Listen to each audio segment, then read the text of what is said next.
হঠাৎ একদিন মা মাথার উপরে বসে বসে চোখের পানি ছেড়ে কান্দে, আল্লাহ, একটি মাত্র সন্তান তুমি আমারে দিলা, তারে আমি ইসলামের পথে মানুষ করতে পারলাম না, কোরআন শিখাইতে পারলাম না, হাদিসের জ্ঞান দিতে পারলাম না, ইসলামের পথে রাখতে পারলাম না। আমি মা হয়ে আল্লাহ তোমার কাছে ফরিয়াদ করলাম, তুমি শোনো নাই রে আল্লাহ। আল্লাহ যদি নাই তুমি শোনো, আমার মাতাল সন্তানকে তুমি ঈমান দিয়ে দাও, ও যদি মারা যায় যেন ঈমানের সাথে মৃত্যুবরণ করে। জোরে বলো আল্লাহু আকবার। এ মুসলমান শুনে নাও, মা দোয়া করে, মায়ের দোয়া কবুল হয়ে গেছে আল্লাহর দরবারে। ছেলে ডাকতে বলে, মা আমি যাব হাসান বসরির কদমের মধ্যে, কিন্তু আমি উঠতে পারি না, দাঁড়াইতে পারি না, বসতে পারি না রে মা, তুমি যদি একটু হাসান বসরি আমার বাড়ি ডাকতে, আমি খাস তওবা করে নিতাম, আল্লাহ যেন গুনাহ মাফ করে দেয়। এর মা জননী দৌড়াইলেন হাসান বসরির কাছে। হাসান বসরির কদমে যা ডাকতে বলে, হুজুর,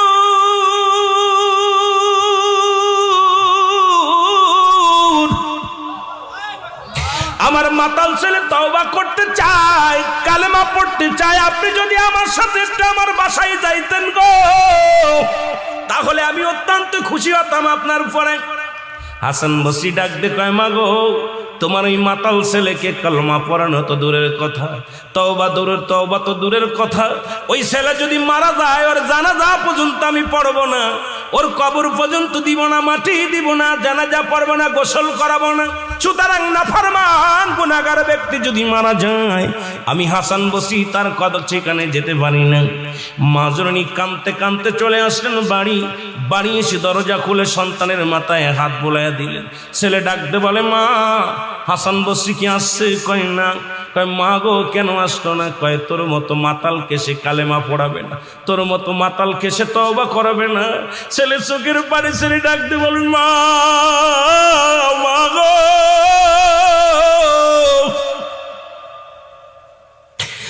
আমার মতো পাপীরে যদি দুনিয়ার মানুষ ঘৃণা করে, আমি যদি মারা যাই, জানি আমি মারা যাবো গো মা, মারা গেলে আমার এই লাশখানা কোনো গোরস্থানে শুয়াইবা না, যদি গোরস্থানে শুয়াও তাহলে গোরস্থানের মানুষের কষ্ট হবে রে মা, আমি মারা গেলে আমার গলার মধ্যে রশি লাগাইয়া টানতে টানতে জঙ্গলের মধ্যে ফেলে দিবা রে মা, নাই সমুদ্রে ফেলে দিবা, কারণ আমার মতো পাপীরে যদি গোরস্থানে রেখে দেয় অন্য ভাইয়ের কষ্ট হবে, অন্য ভাই বোনদের কষ্ট হবে।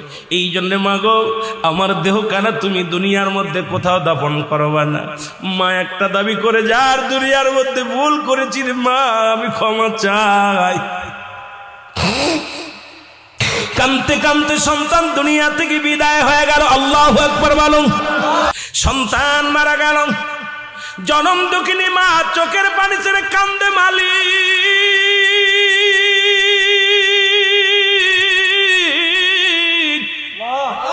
আমি অপরাধী, আমি গুনাহগার,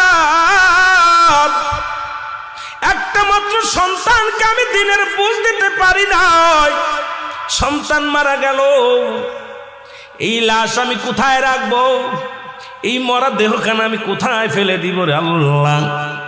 সন্তান তো বলে গেছে, মা তুমি আমার গলার মধ্যে রশি লাগাইয়া বনের মধ্যে ফেলে দিবা, নাই পানিতে ফেলে দিবা। এখন আমি কি করি? চোখের পানি ছেড়ে কান্দে। এমন সময় হাসান বসরি দরজার মধ্যে হাজির। মারহাবা বলেন না।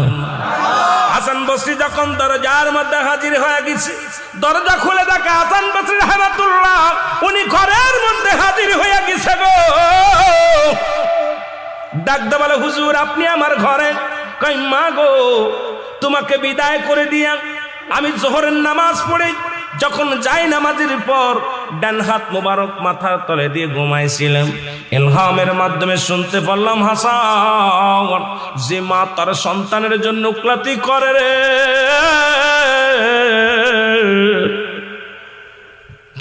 হাসান রে আজকে মা সন্তানের পক্ষে গেছে রে, ওই সন্তানের ফরিয়াদ আমি আল্লাহ কবুল করেছি, আমি আল্লাহ সন্তানের তওবা কবুল করেছি, কারণ মায়ের হাতটা আমি বিফলে যেতে দিই নাই। মা জননী হাত উঠাইছে সন্তানের হইয়া, আমি আল্লাহ কবুল করে নিছি রে হাসান, তুমি যাও মায়ের চোখের পানি জমিনের মধ্যে